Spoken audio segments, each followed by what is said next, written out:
వ్యవసాయంపై ఎక్కడ చర్చ పెట్టినా రావడానికి సిద్ధమని మాజీ మంత్రి కేటీఆర్ స్పష్టం చేశారు. సోమాజిగూడ ప్రెస్ క్లబ్ లో ఈ నెల 8వ తేదీన సిద్ధంగా ఉంటారని సీఎం రేవంత్ రెడ్డి చర్చకు రావాలన్నారు. సీఎం రేవంత్ రెడ్డితో చర్చించడానికి కేసీఆర్ అవసరం లేదని, తాము చాలని అన్నారు. సీఎం రేవంత్ సవాల్ను తాము స్వీకరిస్తున్నామని చెప్పారు. 72 గంటల్లో చర్చ ఎక్కడో చెప్పాలని సవాల్ చేశారు. కొండారెడ్డిపల్లిలో చర్చకైనా తాము సిద్ధమేనన్నారు.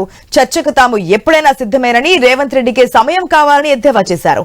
ఈ సందర్భంగా కాంగ్రెస్ పాలనపై కేటీఆర్ ధ్వజమెత్తారు. కాబట్టి ఇప్పుడైనా ఎప్పుడైనా ఎక్కడైనా మేము రెడీ చర్చకు. నేను ముఖ్యమంత్రి గారు పేరు తీసుకొని మరీ పిలిచిండు. కేసీఆర్ వస్తాడా, కేటీఆర్ వస్తాడా, రండి అన్నాడు. నీకు కేసీఆర్ అంత లేదు కానీ మేము చాలు, నీకు వస్తాం, మీరు ఎక్కడ పెడతారో పెట్టండి, వస్తాం. కాకపోతే మేమంటే ఎప్పటికప్పుడు రెడీగా ఉంటాం. ఎందుకంటే ఇలా 10 ఏళ్ళు మునిగి తేలిన వాళ్ళం కాబట్టి మేము ఎప్పుడు రెడీ. కాబట్టి మీకు కొద్దిగా ప్రిపరేషన్ టైం కావాలి, మాకు తెలుసు. ముఖ్యమంత్రి గారు అయితే ఆయనకు తెలుసు, మీకు పాపం బూతులు తిట్టడమే ఈజీ, చాలా ఈజీ కదా. బూతులు మాట్లాడడము, డైలాగులు కొట్టడం, గుడ్డలు ఉడదీస్తా అనడము, గుడ్డలు ఉడదీస్తేనే ఇందిరమ్మ గొప్పతనం తెలుస్తుంది అనడము, ఇవన్నీ చాలా ఈజీ.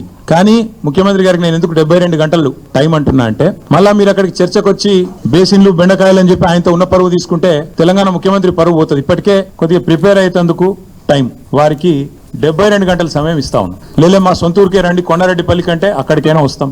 లేదు మా సొంత నియోజకవర్గం కొడంగల్లో పెడతా నేను అంటే నీ ఇష్టం, అక్కడైనా పెట్టు. ఊరు నీ ఇష్టం, ప్లేస్ నీ ఇష్టం, సమయం, డేటు అన్ని నీ ఇష్టం. నేను రెడీ. మా పార్టీ తరఫున నీ సవాల్ను స్వీకరిస్తా ఉన్నాం. రైతుల బాగుపై కాంగ్రెస్ పార్టీ నేతల మాటలు దయ్యాలు వేదాలు వలించినట్లుగా ఉందని ఎద్దేవా చేశారు కేటీఆర్. ఇందిరమ్మ రాజ్యం అంటే ఎరువులు, విత్తనాల కోసం రైతులు క్యూలైన్లలో చెప్పులు పెట్టడమేనా అని ప్రశ్నించారు. కొత్త రాష్ట్రాన్ని కేంద్రం ఇబ్బందులు పెట్టినా కేసీఆర్ నిలబడ్డారని గుర్తు చేశారు. తెలంగాణను 1 కోటి ఎకరాల మాగాణిగా మార్చిన ఘనత కేసీఆర్దేనని చెప్పారు. రైతు రాజ్యం తెచ్చిందే కేసీఆర్ గారు. భారతదేశంలోనే మొట్టమొదటిసారిగా అన్ని రంగాలకు 24 గంటల ఉచిత విద్యుత్, అందులో ఉచిత విద్యుత్ రైతులకు ఇచ్చిన మొట్టమొదటి రాష్ట్రం తెలంగాణ. మొట్టమొదటి ముఖ్యమంత్రి కేసీఆర్ గారు మాత్రమే. ఇందిరమ్మ రాజ్యం అన్నావు. ఇందిరమ్మ గొప్పతనం తెలవాలంటే గుడ్డలు కూడా తీసుకొట్టాలన్నావు. ఇందిరమ్మ గొప్పతనం ఏంది, ఇందిరమ్మ రాజ్యం గొప్పతనం ఏంది నీది అంటే, కాలిపోయిన మోటార్లు, పేలిపోయిన ట్రాన్స్ఫార్మర్లు, ఎరువుల కోసం, విత్తనాల కోసం లైన్లలో మళ్ళా చెప్పులు. ఇవాళ ఎరువుల కోసం, విత్తనాల కోసం ఇవాళ రాష్ట్ర వ్యాప్తంగా నీ చేతగాని ప్రభుత్వం రైతులను కాల్చుక తింటున్న మాట వాస్తవం కాదా? నిన్నగాక మన కొమరం భీం జిల్లాలో అక్కడ సిర్పూర్ అనుకుంటా అక్కడ ఊరు, అక్కడ వేల మంది ఆల్మోస్ట్ యుద్ధాలు చేసే పరిస్థితి ఒక ఎరువు బస్తా కోసం వచ్చిన మాట వాస్తవం కాదా? ఇలా ప్రతి మండలంలో రైతులు ఎరువుల కోసం, యూరియా కోసం ధర్నాలు చేసే పరిస్థితి వచ్చిన మాట వాస్తవం కాదా?